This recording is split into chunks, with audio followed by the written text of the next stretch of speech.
The problems of Somalia still remain the same like yesterday, as they were 10 years ago, as they were in 1991.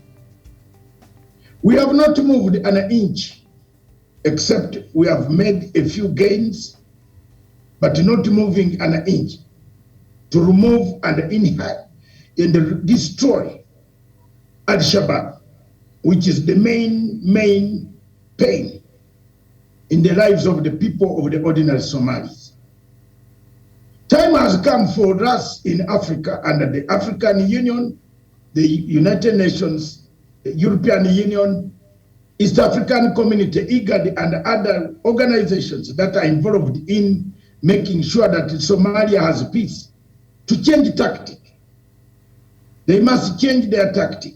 They must change their tactics in handling the level of how Somalia can be brought to the international community without any difficulties and any obstacles. One of the tactics that they should use is to start reviewing a fatigue evaluation exercise. Fatigue evaluation to find out how long will our troops in this territory, Somalia, stay there? How much will it take for the troops? Do we need more troops on the ground? Do we need more boots on the ground? In case we increase the more boots on the ground, what will happen to Al-Shabaab? Will it disappear? The strategy of Somalia seems to be, we know where the enemy is, but we can't go to the enemy. And yet we continue pumping in money to develop a few areas of Mogadishu and some areas and some peaceful areas of Kismayo in the southern Juba, in the Jubaland, which is very peaceful compared to other regions, and in Puntland, which is very peaceful also compared to other regions. But the essence, the truth is that we know where Al-Shabaab is. We know the area they operate. We know the area where they are. We have the technology to understand them. As long as they have the guns, they will be picked by the satellite, and we shall know the location. So isn't it time for people, the world, the international community, the Americans, and the British, the French, and other people to sit down and hammer out modalities of how to wipe out insurgents like they have done in Iraq?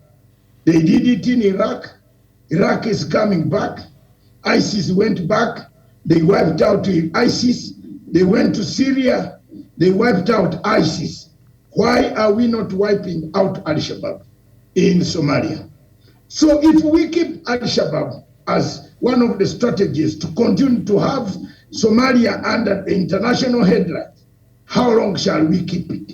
The second obstacle and the second wing that I propose is find a solution, a peaceful solution. Use the head, the heart, and the stomach strategy. What can we bring? These are people with one religion, one culture, one tradition, customs, the same. They speak the same language. They are pastoral democracies. They are pastoralism. There is pastoralism in Somalia. They are pastoralists. They are people whose democracy is not based on a foundation of staying in one place. They move with their animals as they move with their democracy. Isn't it time for us to move together and find a solution of perhaps saying the heart, the head, the brain, the heart, and the stomach will produce a peaceful exit strategy of Somalia? What do the people in Somalia want then?